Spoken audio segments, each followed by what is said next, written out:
Hello everyone, my name is AVUltima and today we are looking at a tooth and tail game between Lolsteamroller and Deadbones. For this match, I will be analyzing the map and its potential strategies, and the outcome of each player's decisions. In the end, I hope to enrich the lives of all those fighting, tooth and tail. To begin, let us take a look at each player's spawn locations. For LSR, we can see he has a major advantage in terms of defendable expansions.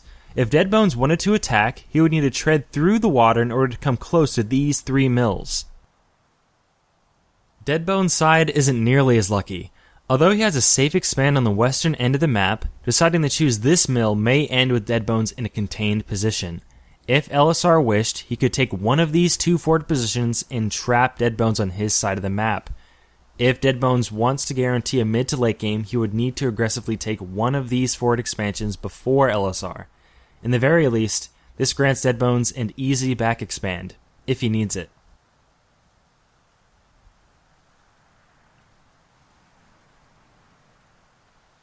The very first minute or so of a match is rarely interesting, but in a few moments you will see LSR attempt a very uncommon build order. Instead of opting for a second tier 1 Warren, he places a very fast tier 2 Ferret. If this goes unscouted by Deadbones, LSR will have a very early harass advantage, because without your own long-range unit, such as Ferrets or a Balloon, the other player will poke your units uncontested. Uncharacteristically of Deadbones, the early 2-2 Warren goes completely unscouted. If he had noticed the Warren, it is a guarantee that he would not be attempting such an aggressive expand towards his enemy. On top of this, Deadbones places one farm on the mill before trying to build a defensive balloon.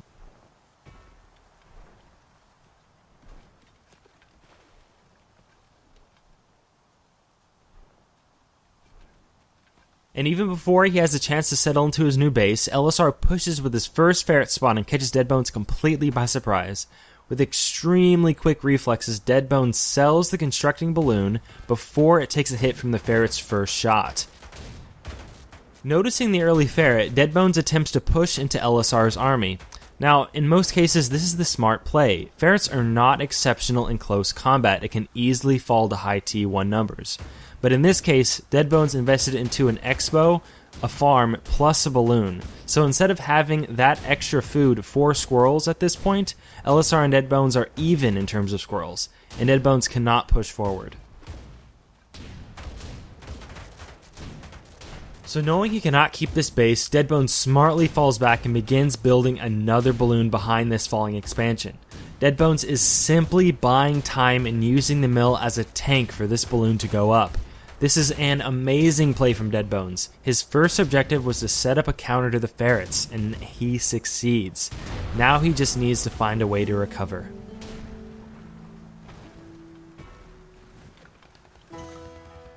In response to the Ferret play of LSR, Deadbones places two tier 2 Warrens of his own. It is smart practice to always have an equal or more amount of Ferrets than your opponent. Also, notice how Deadbones opted to build his Warrens bunched together near his balloon. This allows for the best possible defense against any attack LSR makes. LSR is well known for his maneuvering around defenses and attempts that here, but because of the superior positioning of Deadbones, he can easily fend off the attack.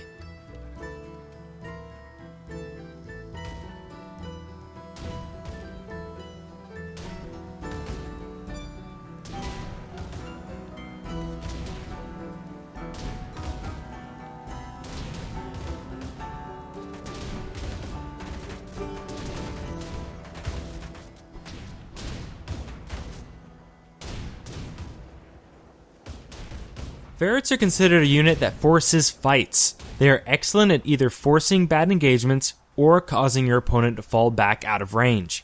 With the 4 Ferrets, Deadbones is now the one with complete control of the map. LSR cannot chase into the Ferret barrage because his units are bunching up and dying with every volley.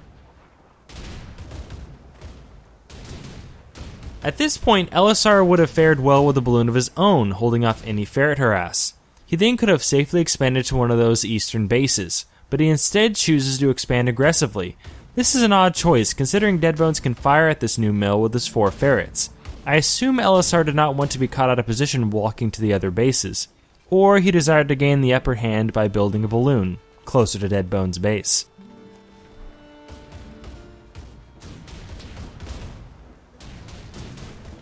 Now, I find the craziest play in this game to be this Tier 3 Fox. This is exceedingly risky considering Deadbones is not yet on a newly saturated farm at 5 minutes. He needs to play very carefully and not lose any units, or that will drain his food, which will not allow for the Fox to start building.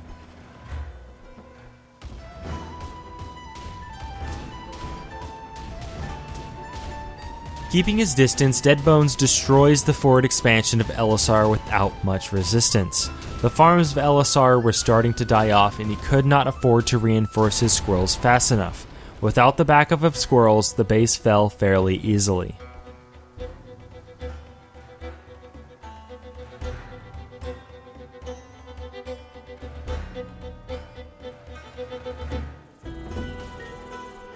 To stay in the game, LSR needed to deny Deadbones' expansion. He takes the long way behind the trees and very quickly destroys the expansion.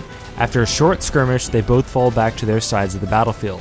If it wasn't for the balloon of Deadbones, LSR could have easily overpowered his ferrets and pushed forward with his 11 squirrels. At this point, both players are even in both food and army value. Any player could win. The only difference is that Gutsy Fox Deadbones began building earlier.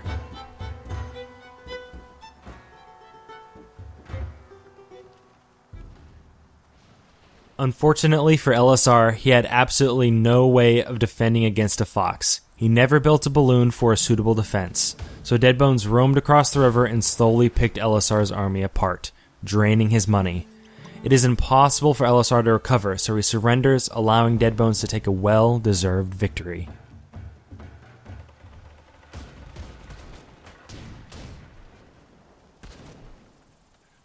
If it was not for that balloon, Deadbones would have surely fallen. It allowed him to buy time for his ferrets and defend against the superior army of LSR. LSR should have built a balloon of his own, then pushed his advantage by gaining army value and farms. Also, in the desperate situation of Deadbones, he should have found time to scout into his base and react accordingly. Even one minor mistake is devastating against a player the caliber of Deadbones.